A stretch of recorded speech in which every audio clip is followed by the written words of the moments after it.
Hello guys, once again welcome back to my channel. आज की इस वीडियो में पढ़ने वाले हैं एक्सरसाइज 4.1 का क्वेश्चन नंबर 2 का फोर्थ पार्ट, जो कि न्यू एडिशन की बुक का दिया हुआ है। क्वेश्चन नंबर 2 का फोर्थ पार्ट है, एक रेलगाड़ी 480 किलोमीटर की दूरी समान चाल से तय करती है। यहाँ पे सिर्फ हमें ये दिया हुआ है कि एक रेलगाड़ी है। अगर हम मान लेते हैं कि यहाँ पे एक स्टेशन ए है और एक स्टेशन यहाँ पे बी है, तो यहाँ से यहाँ तक की जो दूरी दे रखी है वो 480 किलोमीटर है।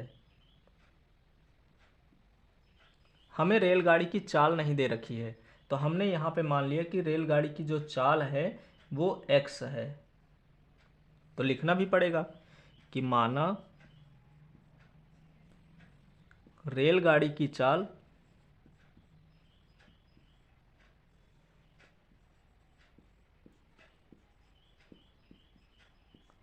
बराबर x किलोमीटर प्रति घंटा है।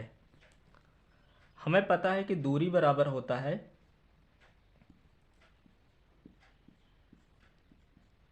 चाल गुणे समय, ये सूत्र होता है। तो हमें अगर समय निकालना है तो समय बराबर हो जाएगा, चाल आ जाएगा इधर, तो दूरी बटे चाल।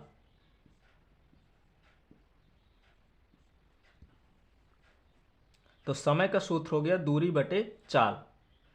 तो स्थिति पहली हम यहां पे लिखेंगे, स्थिति फर्स्ट। तो पहली स्थिति में क्या है कि एक रेलगाड़ी 480 किलोमीटर की दूरी समान चाल से तय करती है। समान चाल का मतलब होता है कि उसकी जो स्पीड है ना कभी कम हो रही ना बढ़ रही, एक बराबर चाल से चल रही है। तो हमें समय निकालना है, तो t1 का मान, एक को हम मान लेंगे t1, तो t1 का जो मान हो जाएगा, दूरी यहाँ पे 480 किलोमीटर है और चाल हमने x माना है, तो जो समय होगा यानी t1 की वैल्यू होगी वो 480 बटे x हो जाएगी। ये तो हमने समय निकाल लिया। फिर आगे क्वेश्चन पढ़ेंगे तो लिखा है कि यदि इसकी चाल 8 किलोमीटर प्रति घंटा कम हो, यानी कि जो चाल है वो 8 किलोमीटर प्रति घंटा कम कर दी जाए, तो उसी दूरी को यानी कि 480 किलोमीटर को तय करने में 3 घंटे अधिक समय लेना पड़ता है। तो समय उसका क्या होगा, 3 घंटा अधिक समय लेगी। तो प्रथम स्थिति में हमने निकाल लिया समय, उसको 480 बटे x लगता है। दूसरी स्थिति लिखेंगे, स्थिति सेकंड। दूसरी स्थिति में क्या कह रहा है, फार्मूला तो वही पूरा रहेगा, समय का फार्मूला हो जाएगा यहाँ पे दूरी बटे चाल। तो यहाँ पे t2 हमें निकालना होगा, t1 तो हमने निकाल लिया। t2 निकालने के लिए क्या करेंगे, दूरी तो वही है 480, बस यहाँ पे चाल अंतर है, x माइनस 8 है, तो चाल बदल करके यहाँ पे हो जाएगी x माइनस 8। तो t2 बराबर हो जाएगा यहाँ पे 480 बटे x माइनस 8। ये दूसरी स्थिति आ गई।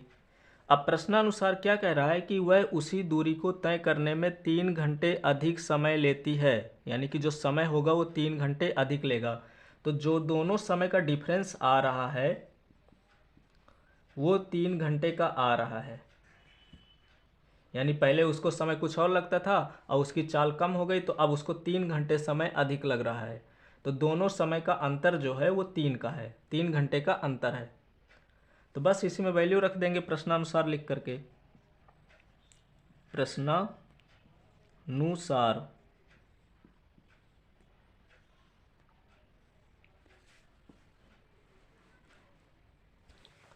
तो प्रश्नानुसार क्या है कि t2 की वैल्यू हम देखेंगे तो 480 बटे x माइनस 8 है,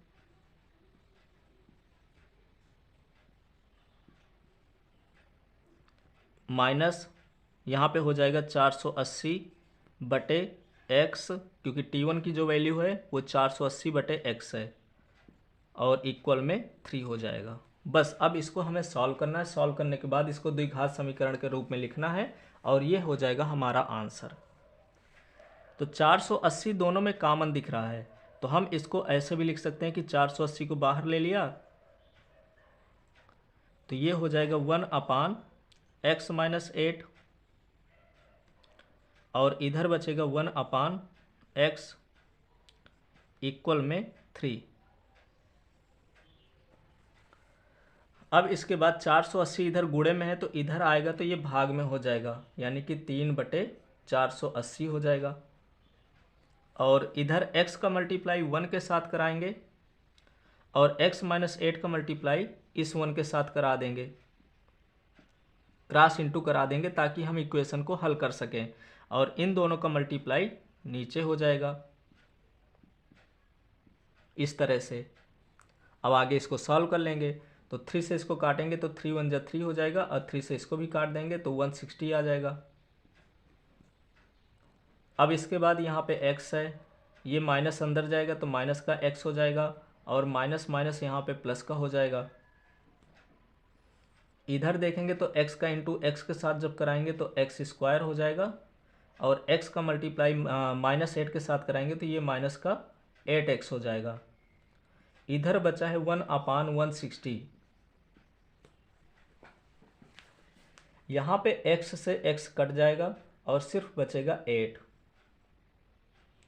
और ये है x स्क्वायर माइनस 8x, तो x स्क्वायर माइनस 8x का मल्टीप्लाई 1 के साथ हो जाएगा। अभी एक बार और ऐसे ही लिख देते हैं, x स्क्वायर माइनस 8x और इधर है 1/160। इनका क्रॉस इंटू कराएंगे यानी कि 160 का मल्टीप्लाई 8 के साथ करा देंगे यहाँ पे, तो जब इसका इंटू कराएंगे तो ये आ जाएगा 1280 इस तरह से। और x स्क्वायर माइनस 8x का मल्टीप्लाई 1 के साथ कराएंगे तो जब 1 के साथ कराएंगे तो वही वैल्यू आ जाएगी, यानी x स्क्वायर माइनस 8x। अब इस समीकरण को हमें द्विघात के रूप में लिखना है तो इस नंबर को हम इधर लाएंगे तो ये हो जाएगा x स्क्वायर माइनस 8x और प्लस का है ये तो इधर आएगा तो माइनस का 1280 हो जाएगा और इक्वल में आ जाएगा यहाँ पे 0। तो इस प्रकार से क्वेश्चन नंबर 2 का 4th पार्ट भी कंप्लीट हो गया और 4th के साथ साथ ये एक्सरसाइज भी यहाँ से कंप्लीट हो गई।